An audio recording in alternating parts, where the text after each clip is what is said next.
ఓం శ్రీ వారాహీదేవి అయి నమః. అందరికీ నమస్కారం. 2025వ సంవత్సరం వారాహి నవరాత్రులు ఎప్పుడు వచ్చాయి, మరి ఈ నవరాత్రుల్లో మరి ఎలా పూజ చేసుకోవాలి, ఏ నైవేద్యాలు పెట్టాలి, అమ్మవారిని ఎలా పూజించాలి, మరి వారాహి అమ్మవారిని పూజించడం వలన కలిగే ప్రయోజనాలు ఏమిటి అనేది మనం ఇప్పుడు ఈ వీడియోలో తెలుసుకుందాము.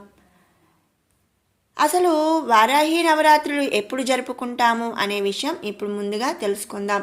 ప్రతి సంవత్సరం కూడా ఆషాఢ పాడ్యమి నుంచి నవమి దాకా ఉన్న ఈ 9 రోజులను వారాహి నవరాత్రులు, వీటినే గుప్త నవరాత్రులు అని చెప్పి మనం జరుపుకునే ఆనవాయితీ ఉందన్నమాట. ఇక 2025వ సంవత్సరం జూన్ 26 నుంచి జూలై 4 వరకు కూడా ఈ వారాహి అమ్మవారి నవరాత్రులు అనేవి వచ్చాయి.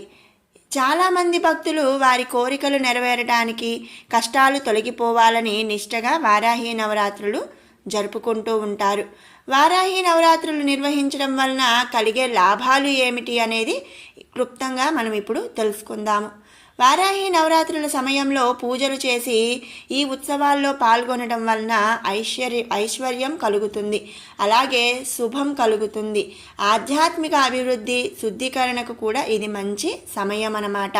దానితో పాటుగా భూమికి సంబంధించిన, అలాగే పంటలు అంటే రైతులకు బాగా ఈ వారాహి నవరాత్రులు జరుపుకోవటం అనేది మంచి విషయం. వారాహి మాత భక్తులు ఈ పండుగ సమయంలో ఉపవాసం చేస్తూ నిష్టగా పూజలు చేస్తూ ఉంటారు. అంతేకాకుండా దిష్టి దోషాలు, దృష్టి దోషాలు, నరఘోష, మానసిక సమస్యలు, ఆయాసం, ఆందోళనలు తొలగించడానికి వారాహి మాతకు పూజ చేయటం అనేది చాలా మంచి విషయం. అలాగే వారాహి మాతను ఆరాధించటం వలన గుర్తింపును పొందవచ్చు, అనుకున్న పనులు పూర్తవుతాయి, వాటితో పాటుగా సత్ఫలితాలను కూడా పొందవచ్చు అన్నమాట. మరి అందరికీ కూడా పూజలు చేయటం, అలాగే మరి మంత్రాలు జపించడం ఇలాంటివన్నీ కూడా రావు కదండి. మరి వారాహి అమ్మవారికి ఎలా పూజ చేయాలి, ఈజీగా మనం ఇంట్లో చేసుకునే విధంగా ఇప్పుడు తెలుసుకుందాము. వారాహి నవరాత్రులను సాధారణంగా మన ప్రాంతాల్లో జరిపారనమాట. చాలామంది ఇళ్లల్లో అమ్మవారి చిత్రపటాన్ని కూడా పెట్టరు. అయినా సరే అమ్మవారికి నవరాత్రుల సమయంలో పూజ చేయవచ్చు. ఏ పటమైనా పర్వాలేదు. అంటే లలితామాత ఉంటే కనుక లలితా అమ్మవారి దగ్గర కూడా వారాహి అమ్మవారిని ఉద్దేశించి పూజ అనేది చేయవచ్చు. అందులో ఎలాంటి తప్పు కూడా లేదు. పూజ చేసేటప్పుడు చిన్న ఫోటోను పెట్టి ఎర్రటి పూలను సమర్పించి వారాహి అష్టోత్తరం చదువుకొని పూజ చేసుకోవచ్చు. అలాగే వారాహి అమ్మవారికి నవరాత్రులు కనుక సులభంగా మనం పూజ చేసుకోవచ్చు.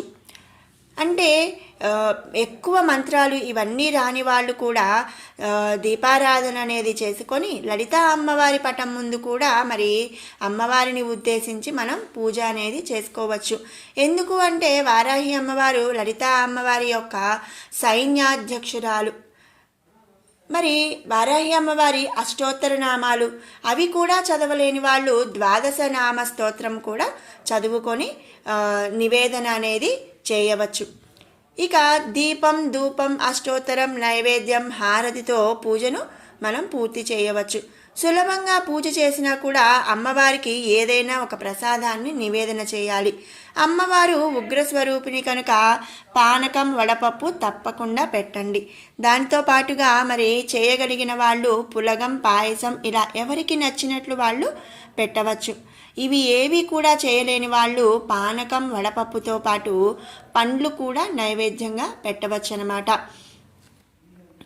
ఇక వారాహి అమ్మవారి నవరాత్రులకు దసరా పూజలో అమ్మవారికి 9 రోజుల పాటు చేసినట్లుగా మరి నైవేద్యాలు ఇవన్నీ చేయాల్సిన అవసరం కూడా లేదు. కేవలం మరి పానకం, వడపప్పు, ఏవైనా పండ్లు కూడా నివేదించవచ్చు. సులభంగా మంచి రోజులు కావడంతో అమ్మవారికి పూజ చేసుకొని నివేదన చేయవచ్చు. అంతేకాకుండా మరి కలశం పెట్టాలా, ప్రాణప్రతిష్ఠ చేయాలా అనే ఆలోచన రావచ్చు. ఈ ప్రాణప్రతిష్ఠ చేయకుండా పైన చెప్పిన విధంగా మరి ఏవైనా ఎరుపు రంగు పూలతో అమ్మవారిని పూజించి మరి పానకం, వడపప్పు నివేదన అనేది చేసినా కూడా అమ్మవారు సంతృప్తి పొందుతారు. నవరాత్రులు పూర్తయిన తర్వాత 9వ రోజు కానీ 10వ రోజు కానీ అమ్మవారి చిత్రపటాన్ని పైన పెట్టేసుకోవచ్చు. అయితే మరి ఇక్కడ చిత్రపటం మేము పెట్టమండి అని అనుకున్న వాళ్ళు లలిత అమ్మవారికి పూజ చేయొచ్చు. మరి ఈ విధంగా మరి వారాహి నవరాత్రులు అనేది జరుపుకోవచ్చు. ఇక వారాహి నవరాత్రులకు సంబంధించి వారాహి అష్టోత్తర శతనామావళి, ద్వాదశ నామ స్తోత్రం ఇవన్నీ కూడా మన ఛానల్లో అయితే వీడియోస్ ఉన్నాయండి. వాటికి సంబంధించిన లింక్స్ నేను డిస్క్రిప్షన్లో మెన్షన్ చేస్తున్నాను. ఎవరైనా కావాలి అనుకున్న వాళ్ళు చక్కగా లింక్ ఓపెన్ చేసుకొని అష్టోత్తరం అవన్నీ కూడా చూసుకోవచ్చు. అయితే మరి అమ్మవారికి పూజ ఎప్పుడు చేయాలండి? సూర్యాస్తమయం తరువాత కానీ సూర్యోదయం ముందు కానీ అమ్మవారికి పూజ చేయటం అనేది చాలా మంచి విషయం అన్నమాట. ఎందుకంటే ఇవి గుప్త నవరాత్రులు అంటేనే మరి చీకటి పడిన తరువాత లేదా సూర్యోదయానికి ముందు జరిపే పూజలు అన్నమాట. అమ్మవారు ఉగ్రస్వరూపిణి కాబట్టి అమ్మవారికి సాయంత్రం అంటే సూర్యాస్తమయం సమయం తర్వాత పూజ చేయటం అనేది ఎంతో మంచి ఫలితాన్ని ఇస్తుంది. వీలైన వాళ్ళు మరి 10 నుంచి నైట్ 10 దగ్గర నుంచి పూజ అనేది చేసుకోవచ్చు. మాకు అలా వీలు పడదండి అనుకునే వాళ్ళు సూర్యాస్తమయం తర్వాత అంటే నైట్ సాయంత్రం 6:30-7 తర్వాత మనం చక్కగా స్నానం చేసి అమ్మవారి ముందు దీపారాధన చేసుకొని దేవుడి గుడిలో మరి అమ్మవారి అష్టోత్తర నామాలు కానీ అవి చదువుకొని ఒక పండు, పానకం, వడపప్పు అనేది నివేదన చేయవచ్చు. లేదు మేము ఎర్లీ మార్నింగ్ లేస్తాము అనుకునే వాళ్ళు కూడా 3-4 సమయంలో కూడా అమ్మవారిని పూజించడం వల్ల మంచి ఫలితాలు అనేవి వస్తాయి. మరి విన్నారు కదండి, 2025వ సంవత్సరం వారాహి నవరాత్రులు ఎప్పుడు వచ్చాయి. మరి ఈరోజు ఈ నవరాత్రులు కూడా అమ్మవారి పూజను సులభంగా ఇంట్లో ఎలా చేసుకోవచ్చు అనే విషయాలు అందరూ కూడా మరి ఈ 2025వ సంవత్సరం వారాహి నవరాత్రులను మరి అమ్మవారిని పూజించి మంచి ఫలితాలను పొందాలి అని చెప్పి ఆశిస్తున్నాను. మీకు ఈ వీడియో నచ్చినట్టయితే లైక్ చేయండి, షేర్ చేయండి. అలాగే ఇలాంటి మరిన్ని మంచి అప్డేట్స్ కోసం మన షడ్రుచులు బై కిరణ్ అనే ఛానల్ని సబ్స్క్రైబ్ చేసుకోండి. Thanks for watching.